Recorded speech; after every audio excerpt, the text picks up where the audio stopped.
sa lahat ng mga treasure hunter natin dyan sa buong Pilipinas.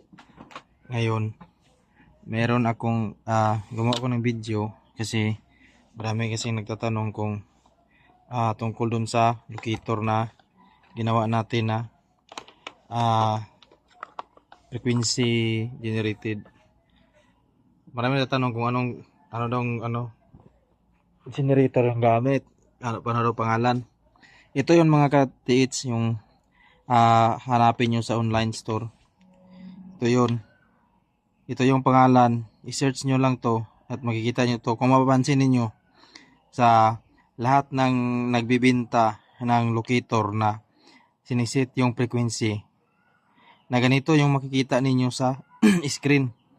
Yung iba tinatanggal lang itong pangalan para hindi makikita yung pangalan ng model ng frequency generator na transceiver. Ito ang pangalan niya, ZK-PP1K PWM and pulse generator. Nasiset yung frequency dito mga ka-adventure, no?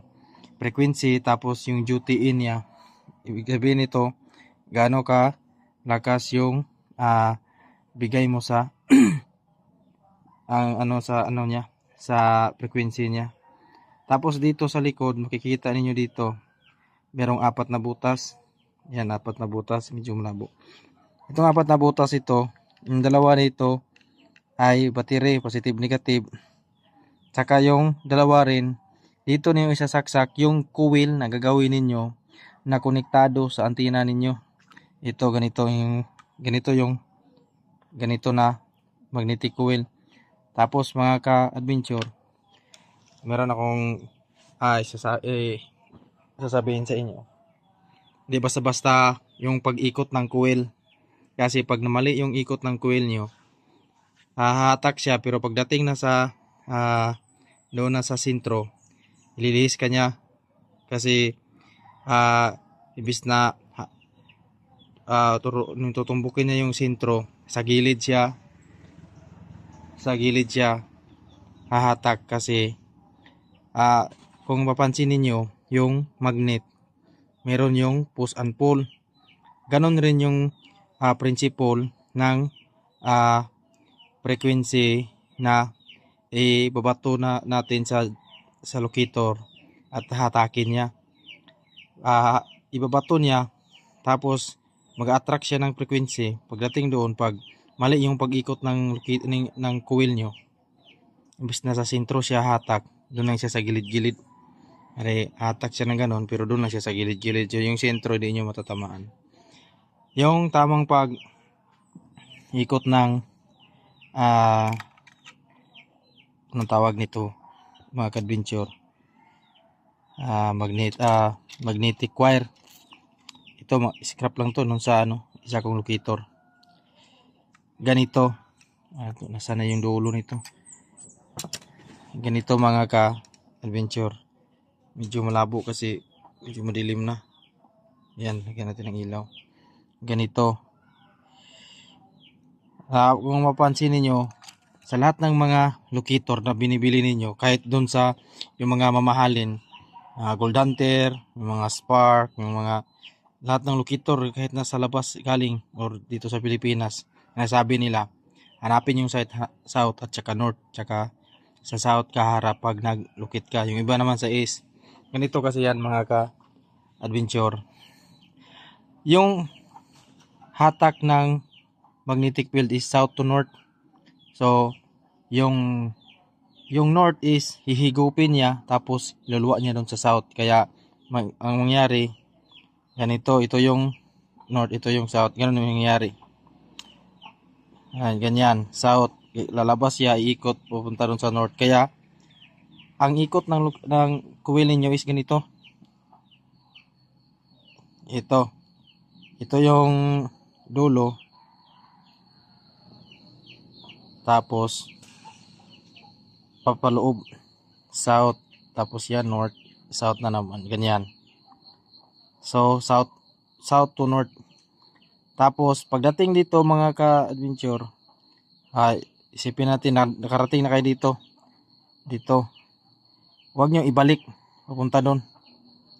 Ganyan nyo, ituwid nyo pupunta dito, tapos tsaka naman kayo ulit ng pag-ikot. Sa susunod gagawa ko ng video na maano to, kasi ito yung isa na project ko na hindi ko pa natapos. Ito nga pala yung mga component niya. Itong generator, dito kayo magsiset ng frequency, tapos battery. Ayan, battery. Pwede tatlo, mas maganda tatlo or dalawa. Tapos yung yung sa power bank, mga ka-history, pwede yun. Kasi ito, yung tawag nito na board is step up, tapos step down. Kasi step up, pwede kayong mag-charge, pwede ninyong i-charge yung battery, pwede kayong mag-charge sa battery. Kaya ang tawag sa board na to, step up at saka step down na board. Ito yung board ng power bank. So ang gagawin dito, itong battery dito nyo kukunik sa power bank, ganyan. Tapos connect nyo to dito, positive negative. Tapos gawa kayo ng linya dito, papunta dito sa generator, sa battery niya. Kung magtataka kayo bakit i-connect dito, baka delikado. Hindi po delikado mga ka-adventure, kasi pag yung pag nag-charge itong battery ninyo, meron tong, kung makikita ninyo, meron yang switch, power on tsaka power off. Pwede nyo ang i-off habang nag-charge yung battery. Tapos pag na-full na siya, kasi makikita nyo meron itong indicator. Itong ano kasi, power bank, pero indicator yan. Makikita nyo yan, meron yung indicator, full na yan. Pag bunot nyo ng charger, saka nyo i-on yan. Pag on nyo dito, ganito yung mangyayari, meron na kayong battery dito. Sa on nyo, ito na yung magiging battery nya. Yung board ng battery is yung board ng power bank, tsaka yung board ng ano ninyo, generator is ito. So paano ba gagawin yung antenna? Maniwala kayo ka adventure o sa hindi, ito lang yung setup ng mga locator na nakikita nyo sa mga binibinta. Meron lang ng nilagyan nila ng ibang mga pisa, pero ito yun. Ang importante lang yung coil. Bakit importante yung coil? Dito sa battery kukunik siya, tapos dito ganito yan, yung isang dulo dito positive, isang dulo negative. Ang nagdadala ng frequency talaga na hahatak siya, ito talaga. Maniwala kayo sa hindi mga adventure, bumili kayo nito, lagyan nyo ng battery, gumawa kayo ng coil, subukan ninyo, gumawa kayo ng coil nito, tapos ikutin, saksak nyo dito yung positive at negative. Pag on ninyo, lagyan ninyo yan ng kahit sing-sing or anong meron dyan sa gitna. Pag nilakasan nyo yung ano niya, duty in niya, kung gano'n siya kalakas, gano'n din yung galaw niya.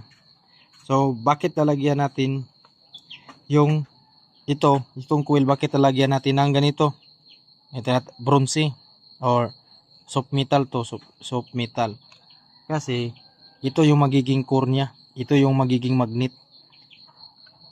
Kung ma-search niyo sa YouTube, i-search niyo yung gold magnet, masi-search niyo ito yung principle niya. Kailangan niyo ng soft metal sa gitna, para itong soft metal, ito yung kung anong ilalagay niyo dito, ganito rin yung mga non-ferrous rin yung hahanapin niya. So ito yung component niya, ito yung core. Mas maganda hindi masyadong malaki para hindi masyadong mabigat, kahit ano yun ang ano niya, kasi mas malaki lang nitong antenna, tapos itong antenna, kasi ito may butas to, bala ko dito ipasok ko dito kahit hanggang dito lang, pero niliitan to kasi masyadong malaki. Kaya ganito yung mangyayari niyan, papasok yan dito sa gitna hanggang dito, tapos dito yung coil iikot, tapos magmamagnet ito siya sa gitna. Ito bali extension na ito ng core niya, magnetic core doon sa labas, kasi ito nasa loob to. Ito nga pala enclosure to ng ah enclosure to ng power bank. Meron naman mabibili nito mga ka-adventure sa online rin.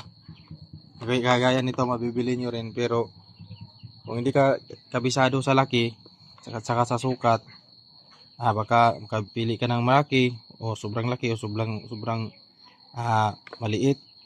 Pero kung kabisado mo yung mga sukat-sukat, pwede kang bumili nito.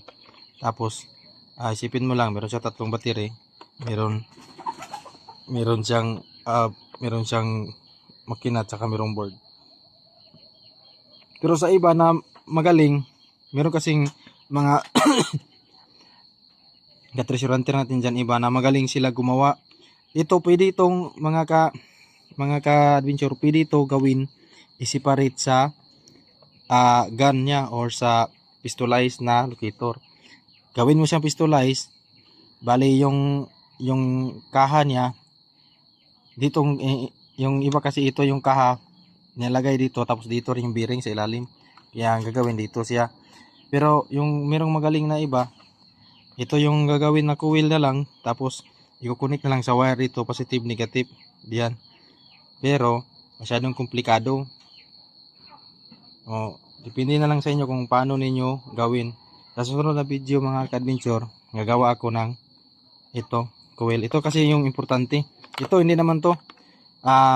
Ito lang, masit mo lang yung frequency, battery para ma-drive niya.